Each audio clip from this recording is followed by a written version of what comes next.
주께서 자기의 능력의 천사들과 함께 하늘로부터 불꽃 가운데 나타나실 때에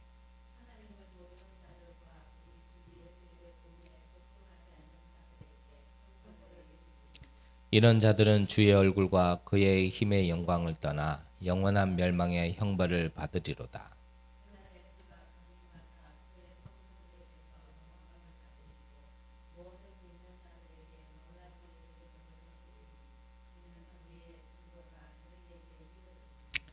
이러므로 우리도 항상 너희를 위하여 기도함은 우리 하나님이 너희를 그 부르심에 합당한 자로 여기시고 모든 선을 기뻐함과 믿음의 역사를 능력으로 이루게 하시고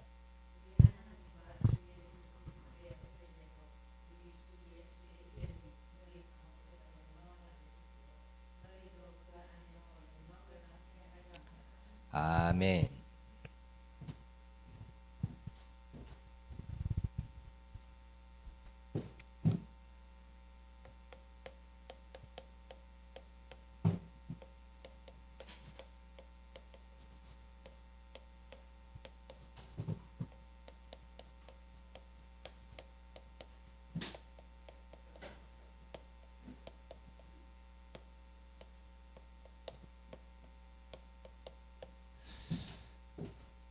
시대에 뒤떨어진 유대교 살릴 환란입니다.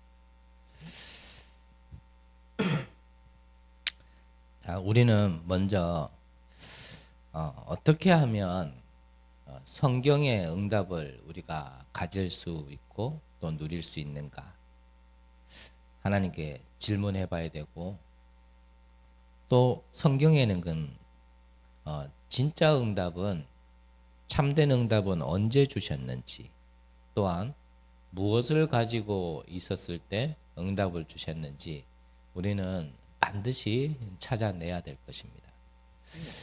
자, 그러면 성경에서 가장 중요하게 말씀하시는 게 뭐냐면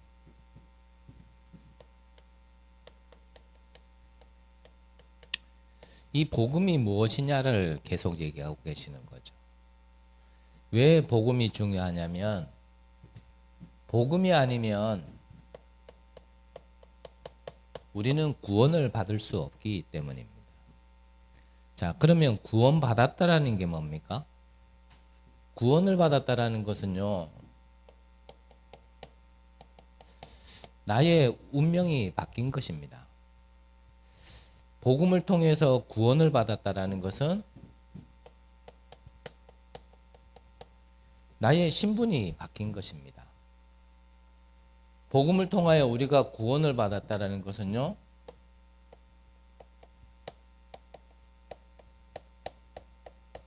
우리의 영적 DNA가 바뀐 것입니다.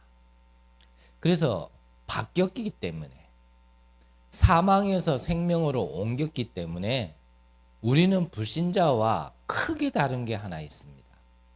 그게 뭐냐면요, 불신자는 이 환난을 만나면 재앙을 받게 되어 있습니다.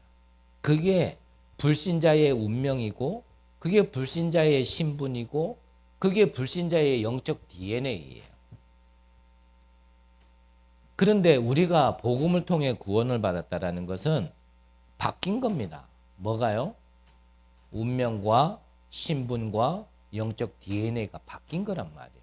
그래서 신자는 환난을 만나면 축복을 받게 되어져 있는 겁니다. 그게 바로 구원받았기 때문에 그래요. 나의 인격과 나의 수준과 나의 지혜가 높아져서가 아니에요. 이해되시죠? 그건 나와 상관이 없는 겁니다. 내가 구원을 받았기 때문에 그렇게 되는 거지 내가 어떤 준비를 했기 때문에 그렇게 받는 게 아니란 말이죠. 이거 모르면은 사실 복음을 모르는 것이고요. 구원을 잘 모르는 것이다 얘기해도 과언은 아닙니다. 이것을 잘 모르니까 우리는 구원을 받았는데 문제 만나면 대처하는 게 불신자처럼 자꾸 대처를 한단 말이에요. 그래서 잘 살아봐야 불신자처럼 사는 거예요. 잘 산다고 하는 게. 성공했다라는 게 불신자처럼 사는 게 성공했다라고 자꾸 얘기해요. 그거를 하나님의 자녀가 나는 성공했다라고 자랑스럽게 간증을 한단 말이에요. 나는 불신자처럼 이렇게 살았어. 이걸요. 믿습니까? 아멘. 그러면요. 아멘. 그래요 또. 이게요. 우리 교회사의 흐름이었습니다. 그러면 성경에 보면 자, 이 복음을 통하여 구원받은 자들이 어떻게 축복을 받았냐?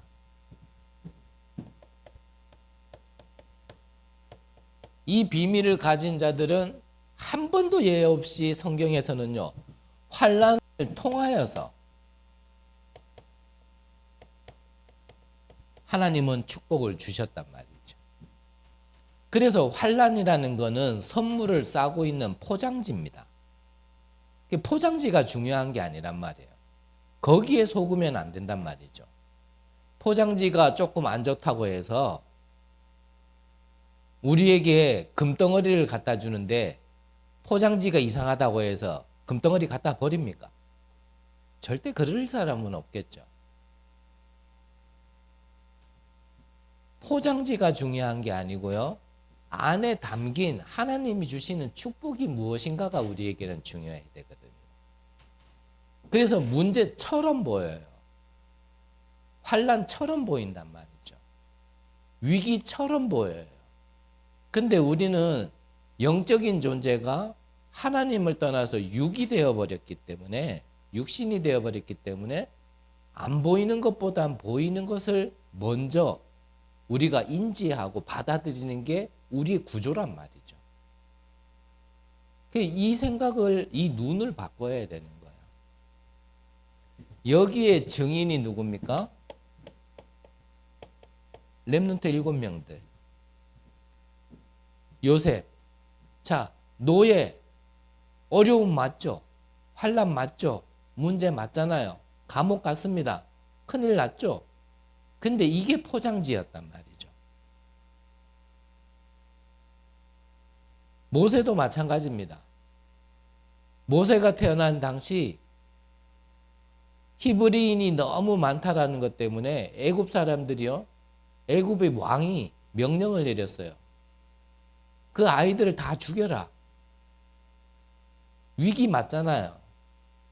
그런데 그게 모세를 왕궁으로 들어가게 만들고 그 속에서 어머니였지만 유모로 들어온 어머니를 통하여서요, 이 복음이 심겨지는 기회가 되어졌고, 그 모든 발판이 나중에 살인자로서 미디안 광야 40년을 가 있었지만 이게 모두요 발판이 되어져서 나중에 출애굽시키는, 여기에요 지도자로, 주역으로, 전도의 지도자로 서게 되어진 겁니다. 다 얘기할 수는 없지만 성경의 인물들이 다 그랬단 말이에요. 다윗은 어릴 때부터 곰과 사자와 골리앗 앞에, 나중에는 사울 왕에게. 자, 우리가 믿음의 발판 네 번째가 뭐냐면 하나님의 말씀이 내 보증서다 그랬습니다. 우리는 하나님을 믿는 게 다른 걸 믿는 게 아니고요, 하나님의 말씀을 보증서로 믿는 거예요. 그래서 우리는 언약이다라고 얘기하는 거죠. 이 환난을 축복으로 받았던 사람이 또 누굽니까? 히브리서 11장의 인물들. 어느 정도로 축복을 받았냐? 세상이 감당치 못한다 그랬어요.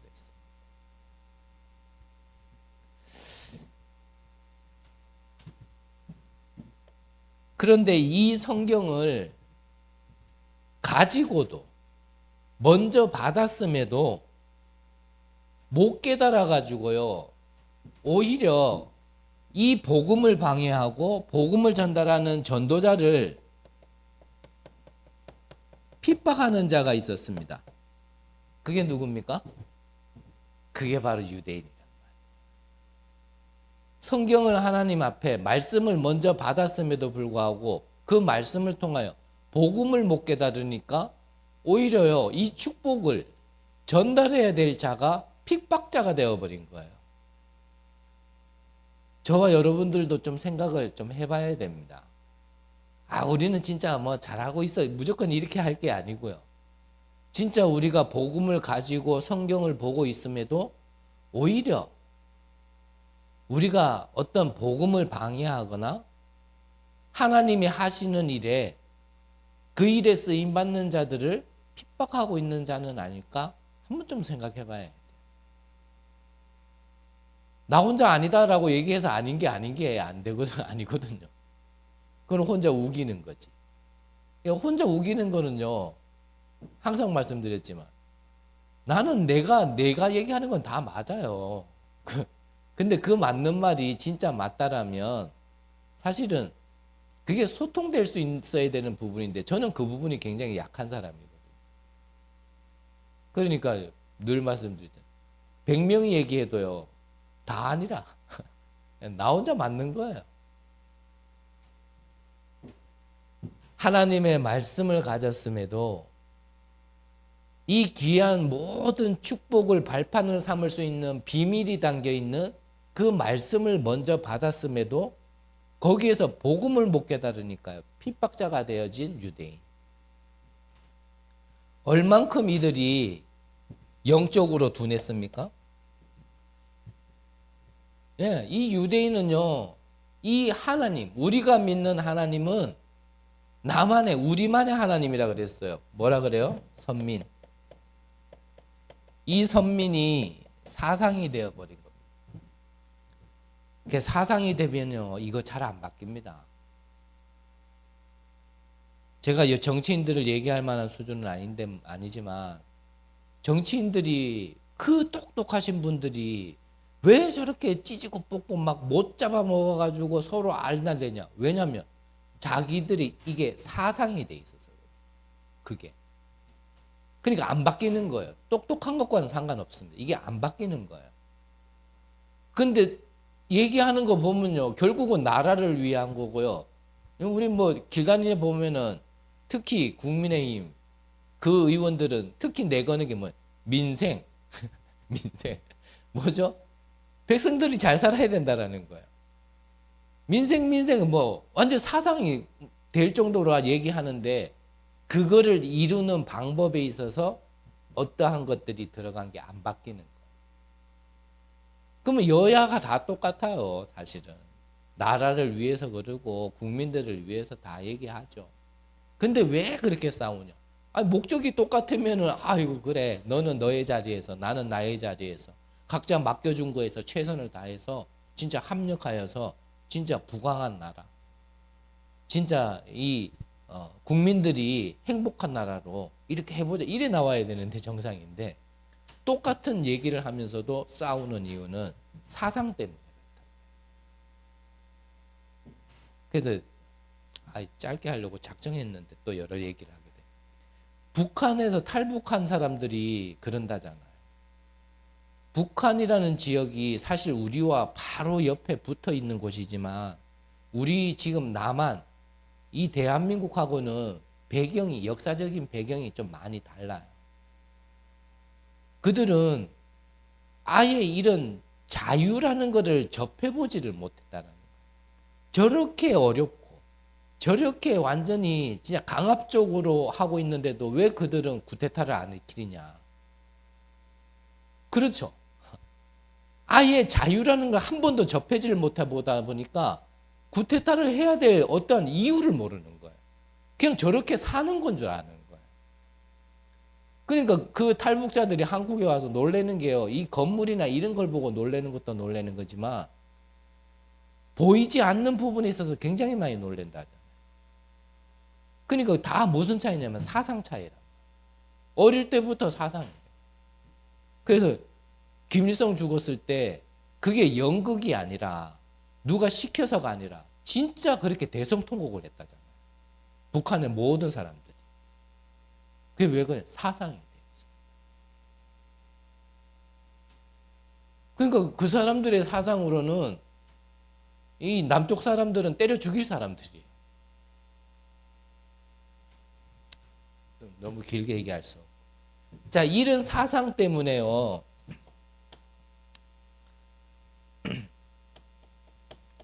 주후 70년에 이 유대인 이스라엘은요, 완전히 멸망하는 겁니다.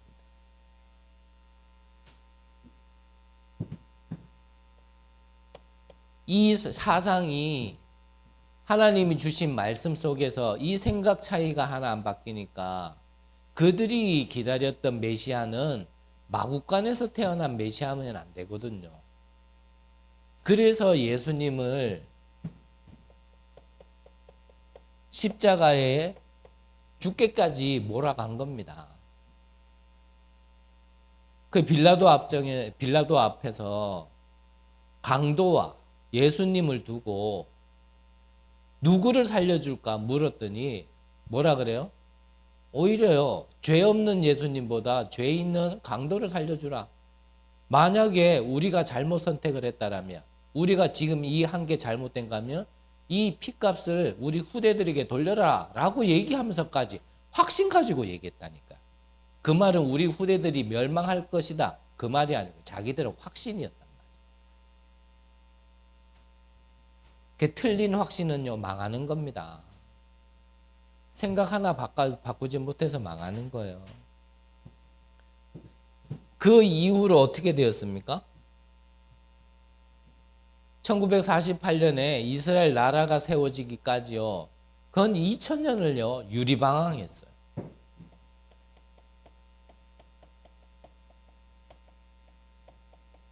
각 지역에서, 특히 저 유럽에서는 이 유대인들이 자기 나라 없이 방황하는 민족이다 보니까요, 오만 핍박을 다 받고 차별 다 받고, 그러면서 할 게 없어가지고 했는 게 뭐냐면 고리대금 사업업자를 한 거예요. 근데 그게 좋은 일이 아니었단 말이에요. 그 당시에 그 사람들에게는 아주 미천한 사람, 정말 할 것이 없어가지고 하는 사람. 그 오히려 그 사람들이 봤을 때는 고리대금업 하는 유대인들이요, 굉장히 비열한 인간, 뭐 이런 취급을 받았었다니. 이게 끝이 아니었죠. 독일과 영국의 전쟁 속에 영국이 유대인들에게 이제 좀 이 경제를 쥐고 있으니까 전쟁을 해야 되는 데는 돈이 있어야 되잖아요. 영국이 유대인들에게 약속을 했어요. 이 전쟁에서 이기면 너희들 나라를 세울 수 있도록 도와주겠다. 그래가지고 그래? 그러면은 우리가 도와줄게. 이래가지고요, 경제적인 후원을 영국에다 한 거예요. 그 결과로 독일은 졌죠. 그 역사적인 배경 속에 여러 가지 이유가 있었겠지만 히틀러가요, 이 유대민족을 대학살을 했습니다. 자그마치 600만 명이에요. 600만 명이면 사실요, 우리가 상상이 안 가는 그 정도의 숫자거든요. 자, 말씀을 가지고도요, 복음을 못 깨달으니까 오히려요, 전도자를 핍박하게 되어지고 예수님을 죽이게 되고 후대 멸망시키고 자기들도 대학살 당하고. 그래서 우리가요, 복음을 안다라는 게 얼마나 중요한 것이고 우리가 복음을 깨달았다면 그게 얼마나 감사한 건지, 여기에 대한 진짜 감사와 감격이 우리 안에 없다라면 이게 유대인의 말만은 아닐 겁니다. 어느 나라, 어느 민족, 어느 시대나 복음이 없을 때는 항상 이랬어요.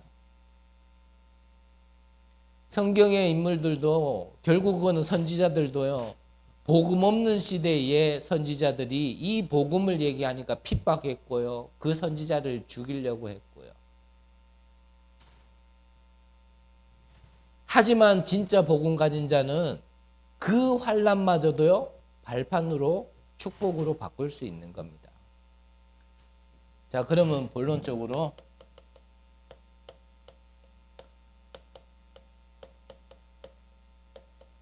하나님께서는 이 환난을 왜 우리에게 주셨냐? 하나님은요, 많은 숫자면은 너무나 좋겠는데 0.1%의 이 복음 가진 자를 통하여서 무엇을 하시냐면 세계복음화를 하시는 겁니다.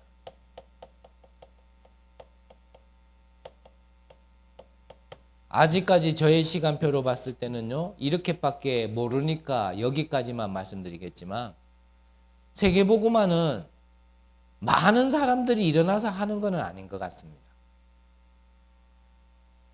정말 극소수의 이 참된 복음의 의미를 알고 내용을 알고 이것을 누리며 확실한 증거 가진 증인들이 하는 것이 세계복음화지 않을까? 저는 옛날에는 그래 생각했거든요.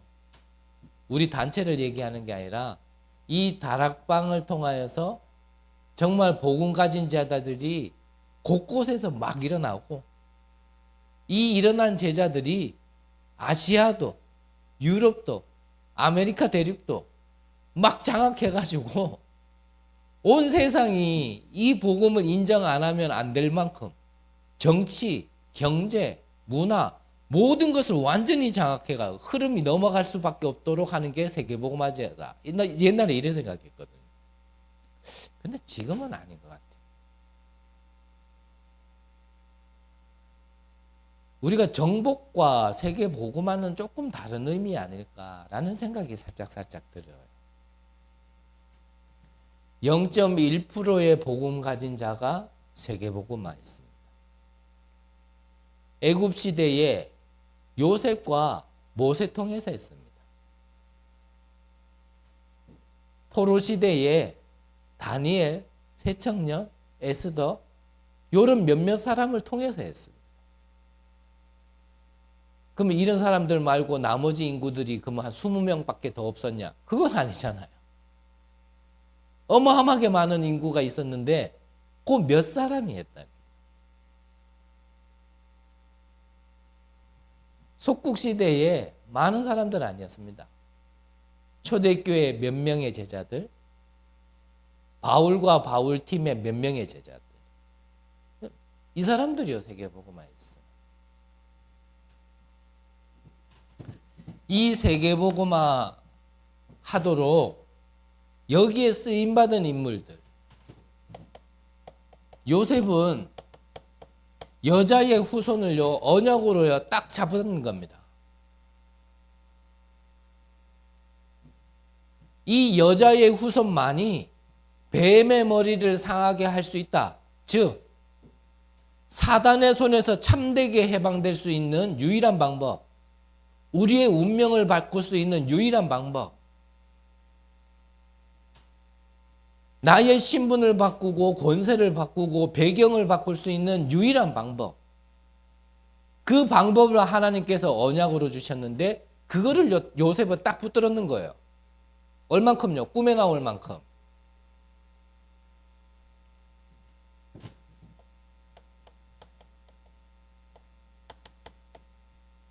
피제사. 가인은 곡식으로 예배드렸습니다.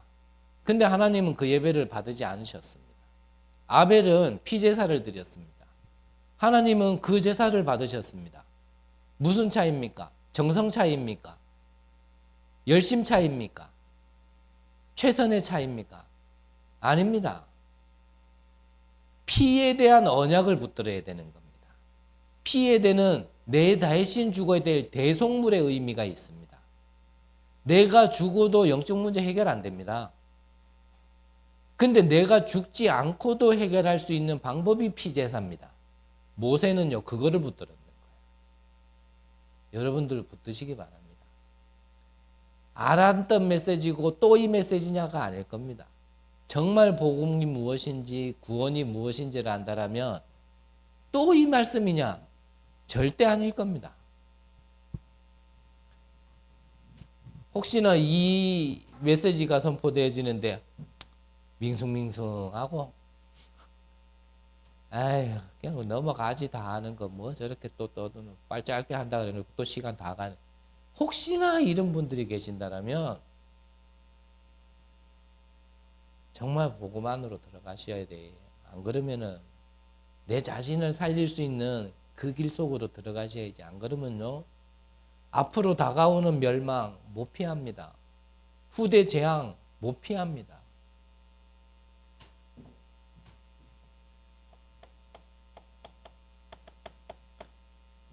처녀가 잉태하여 아들을 낳으리니 그 이름을 임마누엘이라 하라. 자, 누가 붙들었습니까? 이사야 선지자를 통하여 주신 이 언약을, 이 말씀을요, 다니엘, 새청년, 에스더 이런 사람들이 딱 붙들었는 거예요. 얼만큼요? 다니엘, 다른 신에게 기도하면 안 돼요. 모함당하는 시대인데 창문을 열고 예루살렘을 향하여 이전과 같이 하루에 3번씩 아예 뜻을 정해버렸어요. 새청년은 어땠습니까? 우리가 불거등석에 들어가면 하나님이 우리를 구원해 주실 것이고, 근데 이 뒤에 게 더 중요하죠. 그리 아니하실지라도 우리는 우상 앞에 절할 수 없습니다. 에스더 뭐라 그랬습니까? 죽으면 죽으리라.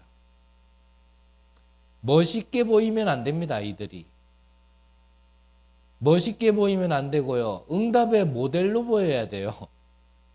야, 진짜 멋있네. 그게 멋있는 게 아니죠.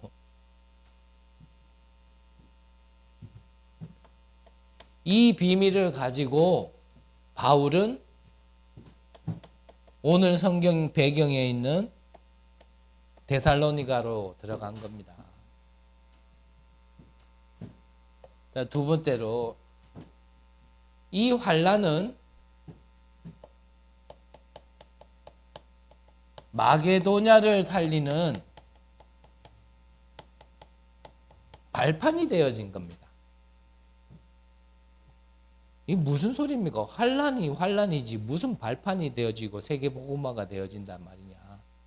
그래서 비밀이에요. 이거는요, 머리로 알아들을 수 있는 말이 아니에요. 오늘 성경의 데살로니가 지역, 어떤 지역입니까? 알렉산더 그 부인의 이름이었습니다. 그 이름을 딴 지역이 바로 데살로니가. 뭔가 뉘앙스도 여자 같지 않아요? 데살로니가.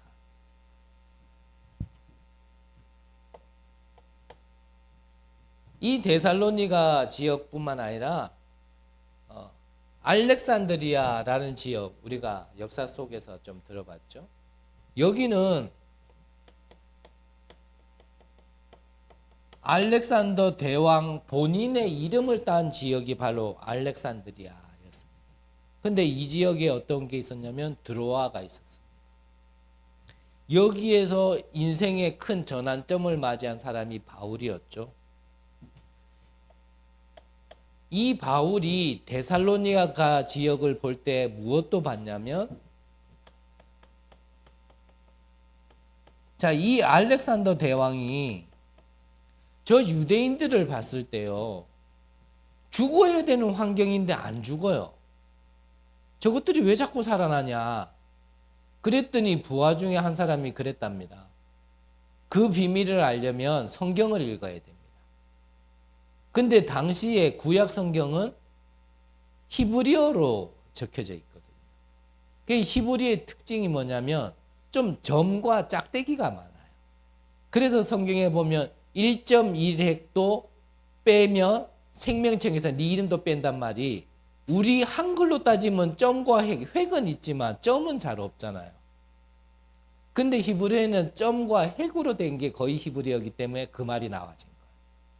조금도 빼지 말고 변형시키지 마라, 이런 의미로. 그 구약 성경이 이 히브리어로 기록되어 있었는데 이 헬라어를 쓰는 사람들은 못 읽잖아요. 그래서 그 히브리어를 헬라어로 번역시킨 걸 보고 한 번쯤은 들어보셨을 겁니다. 70인역 그럽니다.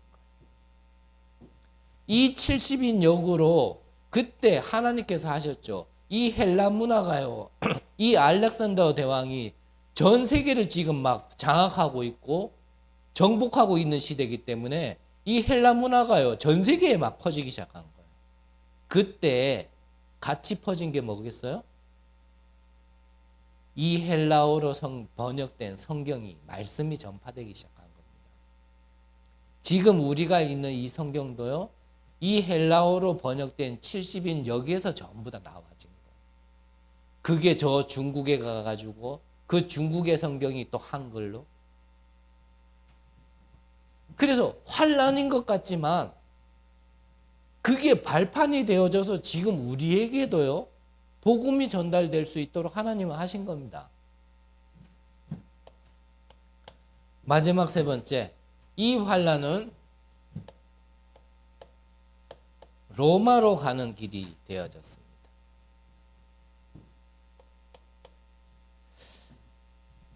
그래서 이 지역에는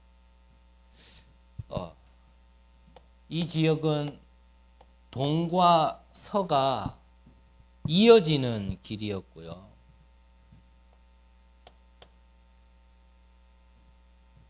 환란 때문에 이 데살로니가 지역에서 바울이 쫓겨가다시피 해가지고 피한 지역이 바로 이 데살로니가 지역인데 그렇게 환란을 받았지만 그것을 통하여 바울은요 자기의 완전한 인생의 이정표가 나와진 겁니다.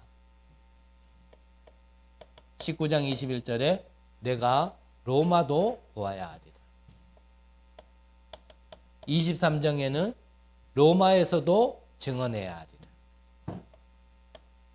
27장에는 가이사 앞에 서야 하리라. 그래서 다시 한번 진짜 언약으로 붙드세요. 명심 이런 거는 좀 세상적인 냄새가 좀 있고 언약으로 탁 붙드셔야 돼요. 구원받은 나에게는 환난은 축복이다라는 거.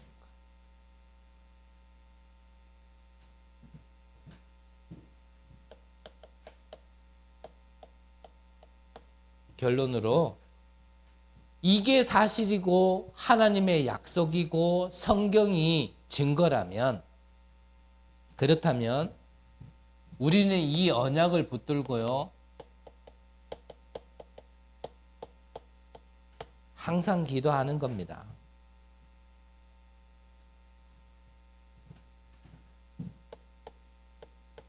(24에) 정말 여러분들이 결단하시고 정말 나는 지금 너무 어렵다. 나는 너무 지금 위기다. 나는 너무 외롭다. 너무 힘들다. 난 너무 고난이다. 이러신 분들일수록요. 정말 24하셔요. 단 전제 조건이 뭐라고요? 복음 통해서 구원부터 받아야 돼요.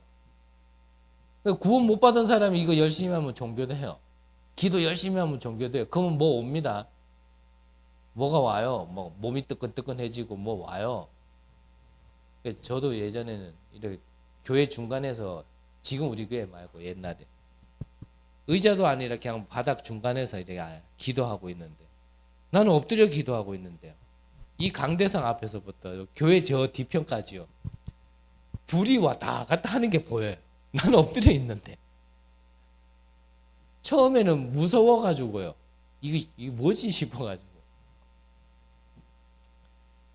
그런 거 한번 보면요. 힘듭니다. 회복되기 힘들어요.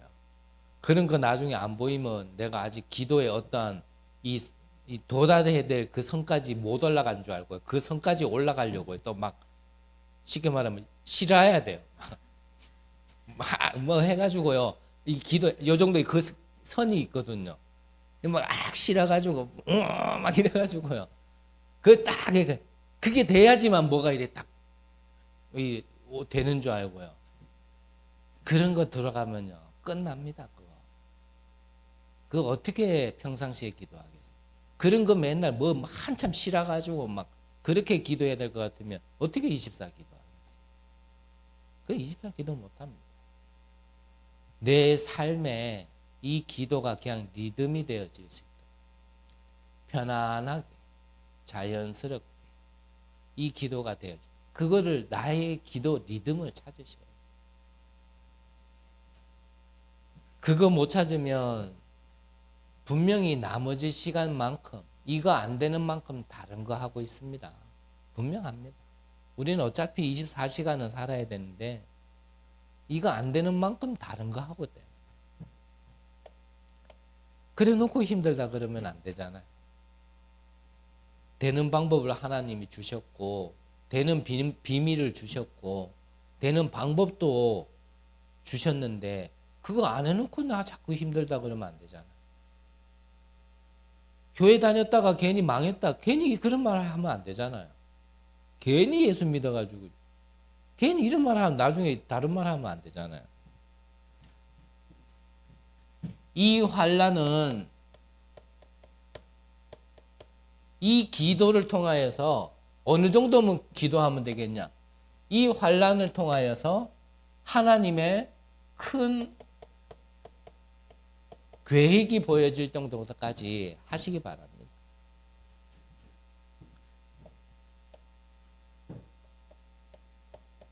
기도 속에서요, 이 환난이 환난인 것 같지만 나에게 답이 되어질 만큼요, 그때까지는 좀 기도하셔야 돼요.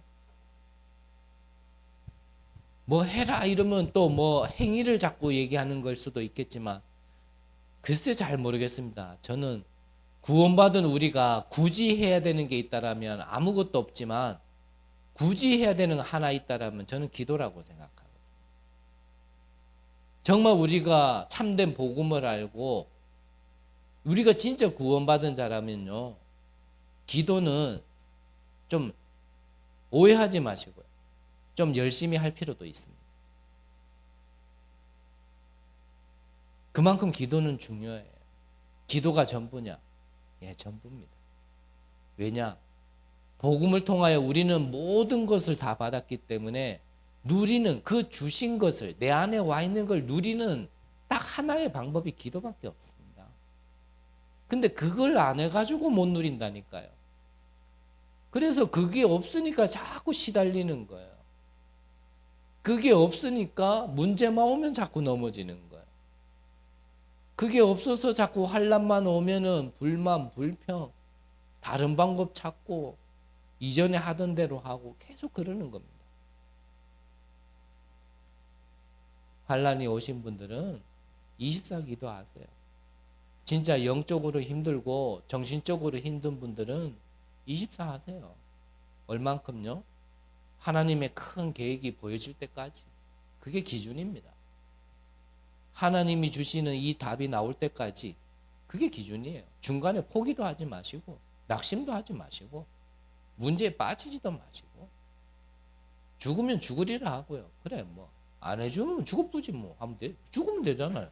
안 그래도 살기 힘들고 뭐 맨날 죽을까 하면서 정작 죽으라 그러면 안 죽으려고 바둥바둥 대지 마시고. 여러분들이 정말 복음으로 살아야 세계를 살릴 수 있습니다. 기도하겠습니다. 하나님, 우리에게 복음 알게 하시고 구원 주심을 감사합니다.